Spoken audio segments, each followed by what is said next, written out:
নামের একটা শহরের শেরিফ মানে police officer Tom radar speed গান দিয়ে রাস্তা দিয়ে যাওয়া গাড়ির স্পিড চেক করছিল।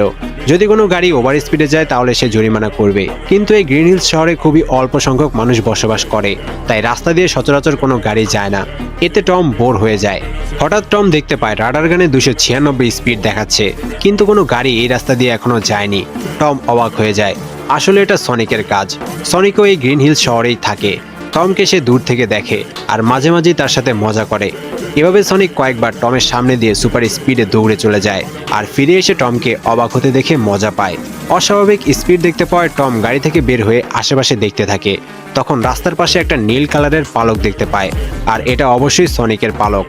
অস্বাভাবিক মনে হওয়ায় টম সেই পালকটা তুলে নিজের কাছে রেখে দেয়। এরপর হেডকোয়ার্টার থেকে অফিসার ওয়েট কল করলে টম সেখান থেকে চলে যায়। এদিকে একটা কচ্ছপ রাস্তা পার হওয়ার সময় গাড়ির চাকার নিচে পড়তে যাচ্ছিল। তখন সনিক সুপার স্পিডে এসে কচ্ছপটাকে বাঁচিয়ে ফেলে। এরপর কচ্ছপটাকে জঙ্গলের মাঝে রেখে আসে। এভাবেই সনিক অনেক পশু পাখিকে সাহায্য করে। সে এই জঙ্গলে একটা গুহায় থাকে, সেখানে সে সবকিছু নিজের মতো করে সাজিয়ে নিয়েছে। ডিসির স্পিডস্টার ফ্ল্যাশের কমিক্স সনিকের অনেক পছন্দ। সে একা একাই খেলাধুলা করে মজা করে সময় কাটায়। এরপর সনিক একটা গোল্ডেন রিং বের করে পোর্টাল খুলে মাশরুমে ভরা একটা প্ল্যানেট দেখায়। পৃথিবীতে থাকা তার জন্য রিস্কি হয়ে গেলে সে এই মাশরুমের প্ল্যানেটে চলে যাবে। অফিসার টম এই শহরের প্রোটেক্টর। টম মানুষ প্রাণী সবাইকে সাহায্য করে, তাই সনিক টমকে আইডল মানে। টমের ওয়াইফ ম্যাডিকে সনিক দূর থেকে ইয়োগা করতে দেখে আর তার সাথে ইয়োগা করে। সনিক এই শহরের সবাইকে চিনে, কিন্তু কেউ সনিককে কখনো দেখেনি। তবে কার্ল নামের একজন সনিককে দেখেছে, আর সে সনিককে ধরার জন্য বিভিন্ন ফাঁদ পাতে। সনিক কার্লের সাথে অনেক মজা করে। কার্ল যখন অন্যদেরকে সনিকের ব্যাপারে বলে তখন তারা কার্লকে পাগল মনে করে। টম আর ম্যাডি যখন টিভিতে মুভি দেখে, সনিক জানালা দিয়ে তাদের সাথে মুভি দেখতে যায় আর নিজের মতো করেই কথা বলে। সে টম আর ম্যাডিকে নিজের বন্ধু মনে করে, কিন্তু কখনো তাদের সামনে গিয়ে কথা বলতে পারে না, কারণ সে ভয় পায় মানুষ তার সম্পর্কে জানলে তাকে মেরে ফেলবে। মুভি দেখা শেষে সনিক একাকিত্ব অনুভব করে কষ্ট পেয়ে সেখান থেকে চলে যায়। পরদিন টম একটা লেটার পায় যেখানে সান ফ্রান্সিসকোর পুলিশ ডিপার্টমেন্টে তার চাকরি হয়ে গেছে। টম এই ছোট্ট শহরে থাকতে চায় না।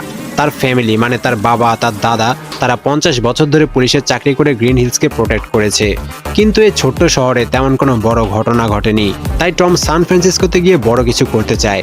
তাই তারা সান ফ্রান্সিসকো শহরে যাওয়ার সিদ্ধান্ত নেয়। পরের দিন টম একটা ডোনাট সামনে রেখে এই সব ব্যাপারে নিজে নিজে কথা বলছিল।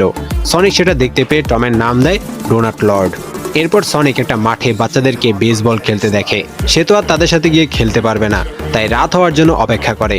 রাতে সবাই চলে গেলে সনিক বাচ্চাদের রেখে যাওয়া বেসবল ব্যাট নিয়ে খেলা শুরু করে। সে নিজেই থ্রো করে, নিজেই ব্যাট করে আর নিজেই ক্যাচ ধরে।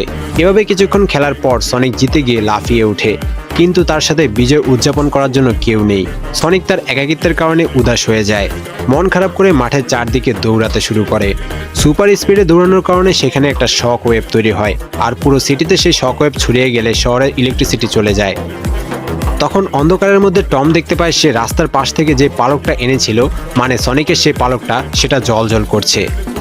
এদিকে পুলিশ ডিপার্টমেন্টে একটা মিটিং অ্যারেঞ্জ করা হয়। একসাথে পুরো প্যাসিফিক নর্থ ওয়েস্টের পাওয়ার চলে গেছে। এটা কোনো ইএমপি মানে ইলেকট্রোম্যাগনেটিক পালসের কারণে হয়নি।